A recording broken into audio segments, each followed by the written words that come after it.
Assalamualaikum warahmatullahi wabarakatuh.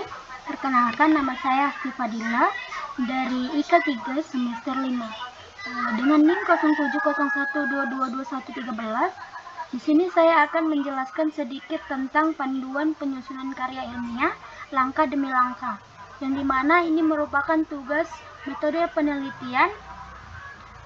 Langsung saja kita akan menjelaskan tentang karya ilmiah merupakan hasil penelitian yang disusun secara sistematis dan logis. Karya ilmiah dapat berupa skripsi, tesis, disertasi, artikel ilmiah, atau laporan penelitian.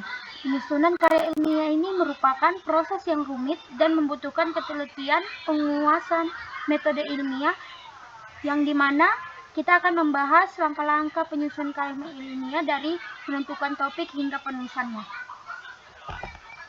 Nah, di sini ada menentukan topik penelitian. Yang pertama, memilih bidang, di mana bidang yang diminati dan sesuai dengan keahlian kita, yang dimana pasti kita akan memiliki cukup sumber informasi dan data untuk mendukung penelitian yang akan kita buat. Yang kedua, merumuskan masalah, di mana perumusan masalah menyertakan identifikasi masalah terukur, dan masalah penelitian ini harus diwajibkan dengan proses penelitian. Yang ketiga, menentukan tujuan. Maksudnya, dari menentukan tujuan yaitu kita akan menjelaskan apa yang ingin kita capai dari penelitian yang kita kerjakan, di mana tujuan harus signifikan, terukur, dan realistis. Yang keempat yaitu menentukan manfaat. Maksudnya yaitu di mana kita membuat penelitian ini akan menjadi manfaat yang dimana akan mengembangkan ilmu pengetahuan, teknologi, dan bermasyarakat. Selanjutnya yaitu melakukan struktur literatur, di mana maksud dari struktur literatur adalah proses pengumpulan dan analisis informasi dari berbagai sumber seperti buku, jurnal, artikel ilmiah, dan sumber lain yang relevan dengan topik penelitian yang akan kita buat. Dan di mana tujuannya yaitu untuk mendapatkan informasi dan pengetahuan yang mendalam tentang topik penelitian, memahami kerangka teori, dan mengidentifikasi celah penelitian yang telah kita kaji. Selanjutnya yaitu rumusan kerangka teori. Maksudnya itu dibagi menjadi 3, yaitu landasan teori atau inti dari permasalahan. Yang kedua, kerangka teori, maksudnya model, konsep, atau teori yang digunakan untuk menjelaskan dan menganalisis data penelitian. Yang terakhir yaitu hipotesis, yang dimana pernyataan sementara yang diajukan secara jawaban atas pertanyaan penelitian yang kita ajukan. Ya, kita akan memasuki yaitu tentang penyusunan kerangka penelitian, yang dimana memiliki tiga inti permasalahan, yaitu pertama, tujuan penelitian yang akan kita laksanakan, yang dimana tujuan ini akan kita capai melalui penelitian yang akan kita kerjakan. Yang kedua, hipotesis, jika diperlukan formulasi hipotesis yang akan Anda uji dalam penelitian. Yang dimaksud hipotesis adalah pernyataan yang akan Anda bukti atau sangkal melalui data. Yang terakhir yaitu metode penelitian, yang dimana metode ini mengumpulkan data dan teknik yang akan digunakan. Dari penjelasan yang di atas, metode penelitian dibagi menjadi beberapa bagian, yaitu pertama, pendekatan, yaitu ada 3 pendekatan, yaitu pendekatan kualitatif, kuantitatif, atau campuran. Yang kedua, desain penelitian. Maksudnya yaitu yang akan dipilih dengan tujuan atau jenis data yang akan dibutuhkan. Yang ketiga, populasi dan sampel. Maksud dari populasi dan sampel yaitu populasi adalah suatu objek penelitian, sementara itu sampel adalah bagian dari populasi yang dipilih sebagai representasi. Yang keempat yaitu teknik pengumpulan data, di mana teknik ini digunakan seperti observasi, wawancara, kuesioner, atau dokumentasi. Yang terakhir yaitu teknik analisis data, yang dimana teknik ini akan menjelaskan deskriptif, analisis statis, atau analisis kualitatif. Yang selanjutnya yaitu pengumpulan data, di mana pengumpulan data ini memiliki persiapan, pelaksanaan, dan dokumentasi. Persiapannya itu seperti memahami cara akan kita mengumpulkan data. Yang kedua, laksanaan pengumpulan data sesuai desain penelitian dan teknik pengumpulan data yang telah kita lakukan. Yang terakhir, dokumentasi, di mana dokumentasi ini merupakan proses penting dalam penelitian, yang dimana pengumpulan data ini memerlukan dokumentasi seperti catatan semua data yang terkumpul secara sistematis dan akurat. Yang selanjutnya yaitu analisis data, di mana analisis data ini memiliki 3 pokok penting, yaitu pertama, pembersihan data. Maksudnya yaitu tidak ada dari kesalahan atau duplikasi data yang tidak lengkap untuk penelitian yang akan kita jalanin. Yang kedua, pengolahan data. Maksudnya seperti teknik analisis data yang telah kita tentukan. Yang ketiga, interpretasi data, yang dimana hasil analisis data berdasarkan kerangka teori dan tujuan penelitian yang kita jalani. Selanjutnya yaitu penulisan karya ilmiah. Ini merupakan proses penting dari penelitian yang akan kita jalani, yang dimana memiliki beberapa bagian harus kita kerjakan dan harus kita jalani, yaitu pendahuluan, di mana pendahuluan ini memiliki latar belakang, rumusan masalah, tujuan, dan manfaat penelitian. Jadi karya ilmiah itu memiliki pendahuluan yang cukup sistematis seperti yang saya jelaskan sebelumnya, di mana dari beberapa bagian itu kita bisa menjelaskan apa saja pokok inti permasalahan yang sudah kita jalani. Jadi pendahuluan ini merupakan inti dari permasalahan yang akan kita jalani ke slide selanjutnya, yang dimana setelah pendahuluan adanya tinjauan pustaka, yang dimana berisi tentang teori, konsep, dan penelitian sebelumnya yang relevan dengan topik penelitian yang akan kita jalani. Jadi tinjauan pustaka ini merupakan pembahasan yang memiliki teori, konsep, dan penelitian sebelumnya. Maksud dari penelitian sebelumnya, jadi kita di penelitian ini bisa menjelaskan teori sebelum dari yang akan kita jalani. Jadi penelitian yang sebelumnya itu bisa kita lanjutin dari penelitian kita yang sekarang. Selanjutnya metode penelitian, yaitu berisi penjelasan tentang pendekatan, desain penelitian, populasi sampel, teknik pengumpulan data, dan teknik analisis data. Jadi metode penelitian ini sudah saya jelaskan di slide sebelumnya.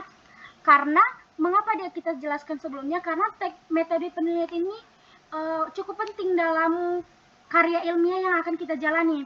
Jadi penjelasan yang tentang pendekatan, desain penelitian, populasi, dan sampel bisa dilihat ke slide sebelumnya. Selanjutnya ada hasil dan pembahasan, berisi paparan hasil penelitian dan presentasi hasil.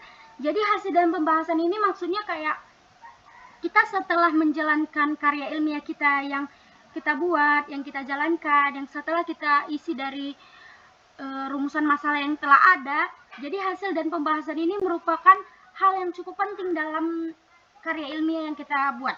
Jadi karya ilmiah ini akan berhasil jika hasil dan pembahasannya itu cukup terstruktur dan cukup lebih detail. Dan dari hasil pembahasan ini kita bisa melihat apakah karya ilmiah kita berhasil atau tidaknya. Selanjutnya kesimpulan dan saran. Dari keempat yang sebelumnya saya jelaskan, kesimpulan dan saran ini merupakan hasil terakhir dari keempat yang setelah saya jelaskan. Mengapa? Karena kesimpulan dan saran ini merupakan hasil yang telah kita jalankan dari semua proses penulisan karya ilmiah ini. Mengapa? Karena kesimpulan ini merupakan ringkasan dari setiap bait dari penjelasan yang telah saya jelaskan tadi, seperti pendahuluan, tinjauan pustaka, metode penelitian, dan hasil pembahasan. Jadi dari kesimpulan ini kita bisa mengambil sedikit-sedikit dari penjelasan yang telah saya jelaskan tadi ke dalam kesimpulan. Mengapa ada saran? Karena bisa melanjutkan karya ilmiah ini ke penulis berikutnya, seperti itu. Selanjutnya ada daftar pustaka, yaitu berisi daftar semua sumber yang digunakan dalam penulisan karya ilmiah. Karena di setiap daftar pustaka ini memiliki sumber-sumber yang telah kita gunakan. Biasa itu terdapat dari buku-buku yang telah membuat atau ada sedikit cerita dari karya ilmiah ini. Kita bisa dapatkan sumber-sumber yang berguna untuk penulisan karya ilmiah kita. Selanjutnya adalah penyunting dan revisi.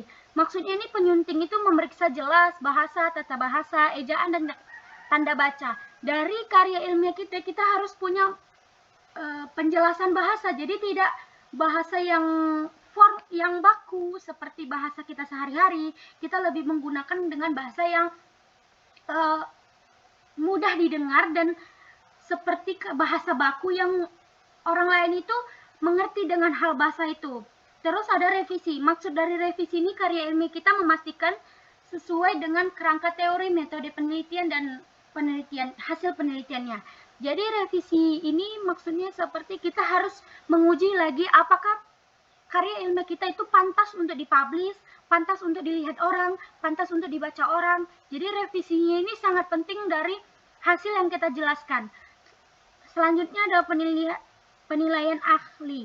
Jadi kita tidak hanya menjalankan karya ilmiah kita juga perlu orang lain untuk menilai apakah karya ilmiah kita ini bisa dijalankan, bisa dipublishkan dengan sebaik-baiknya.